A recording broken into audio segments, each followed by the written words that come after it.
presupone una relación antagónica. Voy a abordar esto comenzando por una discusión que tuvo lugar en el marxismo italiano de los años 60, que es una de las pocas discusiones en que la cuestión de qué es una identidad antagónica es planteada seriamente. Los marxistas italianos de la escuela de Calvano della Volpe planteaban lo siguiente: hay una distinción que Kant establece entre lo que él llamaba contradicción dialéctica y lo que él llamaba oposición real. ¿Qué es una contradicción dialéctica? Es una contradicción entre conceptos. Si yo digo esto es un reloj y al mismo tiempo digo esto no es un reloj, estoy entrando en una contradicción. Pero es una contradicción de dos afirmaciones que se anulan mutuamente. Pero hay otro tipo de oposición. Si dos automóviles chocan, ahí en cada uno de los automóviles es algo distinto de la relación de choque con el otro. Es decir, entre objetos reales ahí puede haber una relación de oposición, pero no hay una relación de contradicción. El argumento de los delavolpianos era que el marxismo ha incurrido en un lamentable quid pro quo, porque mientras que la filosofía de Hegel era una filosofía idealista que reducía la realidad al concepto, podía afirmar que había contradicciones en la realidad. Una filosofía materialista como el marxismo, que afirma el carácter extralógico de lo real, no puede afirmar que hay contradicciones lógicas en la realidad. Y entonces el programa que ellos se planteaban era reconvertir todo el estudio de los antagonismos sociales en un estudio de las oposiciones reales. Por ejemplo, Lucio Coletti, que era un miembro prominente de la escuela, muestra que todos los ejemplos que Mao Zedong da en ese libro deplorable que se llama Sobre la contradicción son en realidad no contradicciones, sino oposiciones reales. Y en ese otro libro, igualmente deplorable de Lenin, que se llama Materialismo y Empirio Criticismo, todos los ejemplos que él da de contradicciones son en realidad oposiciones reales. El único que tuvo la valentía de querer introducir la noción de contradicción en los procesos naturales fue Engels, en ese libro, mucho más deplorable todavía, que se llamó Dialéctica de la Naturaleza, donde ustedes van a encontrar afirmaciones tales como que la luna es la negación de la Tierra, o que el ano es el desarrollo de las contradicciones internas de la boca, y otra serie de historias similares. Está bien, aceptemos que los antagonismos sociales no son contradicciones. Eso es punto de los conceptos de los delavolpianos. Pero de otro lado, ¿son oposiciones reales? Yo creo que no. Porque una relación de oposición real no tiene en sí mismo nada de antagónico. Si dos automóviles chocan, ese es un proceso natural en el cual no se puede hablar de una relación de enemigos. O sea que la negatividad, que es inherente al antagonismo, está eliminada en ese tipo de oposición real. Coletti, por ejemplo, se indignaba diciendo que los marxistas habían ignorado totalmente la categoría kantiana de oposición real. Yo creo que no es, el problema no es ese. Lucas realmente era un filósofo profesional para negar la noción, para desconocer la noción de oposición real, tendría que haber no leído la crítica de la razón pura, me parece impensable. Lo que yo creo que pasó es algo distinto. Es que los marxistas no se sintieron tentados por la categoría de oposición real, simplemente porque ahí no encontraban ninguna negatividad que los viera como inherente a la la única noción de negatividad que estaba a su alcance era la noción de oposición dialéctica, de contradicción dialéctica, siguieron hablando de contradicciones en el sentido hegeliano, en el cual los cuales naturalmente estaban equivocados. Pero entonces, si llegamos a este punto en que los antagonismos sociales no son ni contradicciones dialécticas ni oposiciones reales, ¿qué es lo que son? Ahí yo creo que mi amigo Jorge Alemán tendría varias cosas que decir, porque este problema hay que resolver sobre la introducción de la categoría de lo real en el sentido así. Yo creo que la respuesta es la siguiente.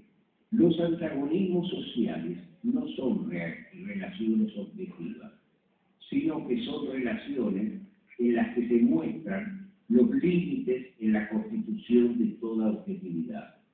Es decir, que la sociedad no logra enteramente constituirse como un orden objetivo porque hay relaciones antagónicas entre los grupos.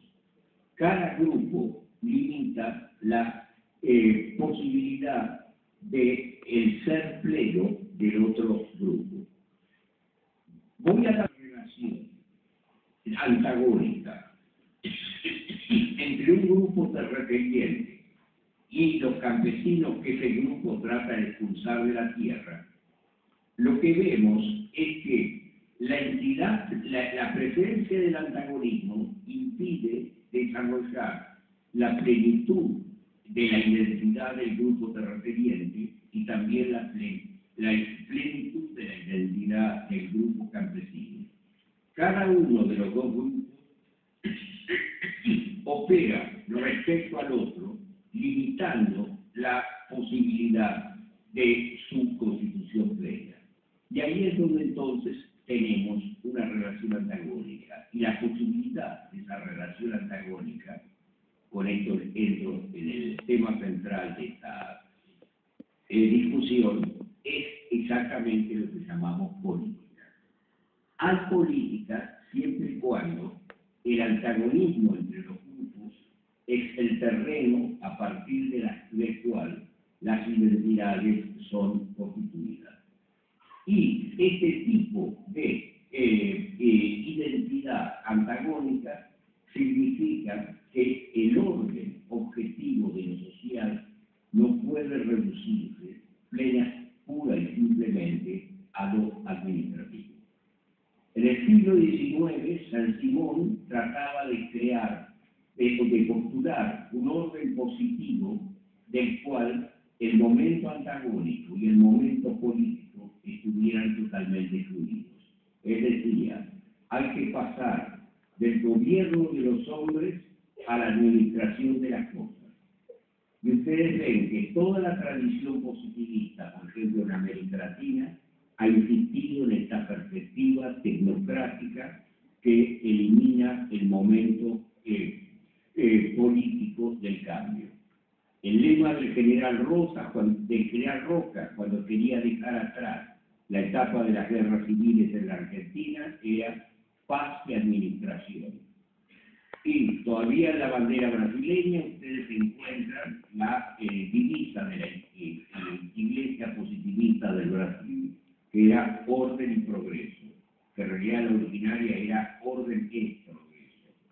Es decir, que el ideal de toda tecnocrática es reducir lo político a lo administrativo, pero la reintroducción del elemento político va a implicar siempre la presencia del antagonismo como constitutivo y fundante, lo cual significa que no hay un orden social último, que lo que hay son órdenes parciales que se crean a través de la relación de fuerza entre los distintos grupos.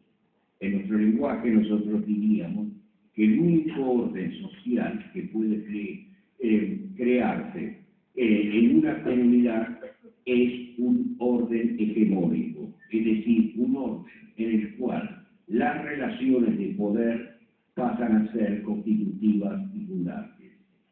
Si hoy tenemos en la Argentina la lucha entre el poder corporativo y el poder popular, significa que esta va a ser una lucha hegemónica, en que la articulación de distintos elementos a un campo o a otro campo va a definir el modo en que la sociedad está finalmente organizada. Pero lo esencial es no buscar un orden subyacente que explicaría después el antagonismo, sino explicar el momento del antagonismo como el único terreno subyacente a partir del cual el orden puede, un cierto orden puede llegar a constituirse, hasta prevalecer por un cierto tiempo y estar siempre internamente amenazado.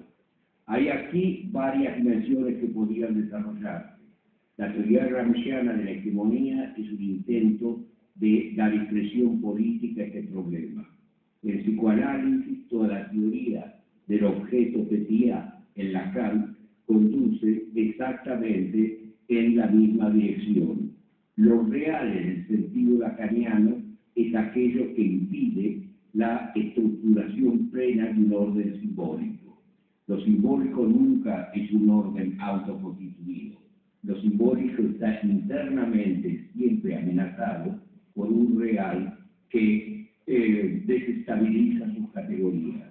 De la misma manera, el poder hegemónico de un grupo nunca llega a ser un poder absolutamente total y fundante. Va a estar corroída, amenazado por una serie de mecanismos internos que van a ir desplazando constantemente las relaciones entre los grupos. Ese es el punto exactamente donde yo veo que en el pensamiento social renace toda la reflexión y la centralidad de lo político. Gracias.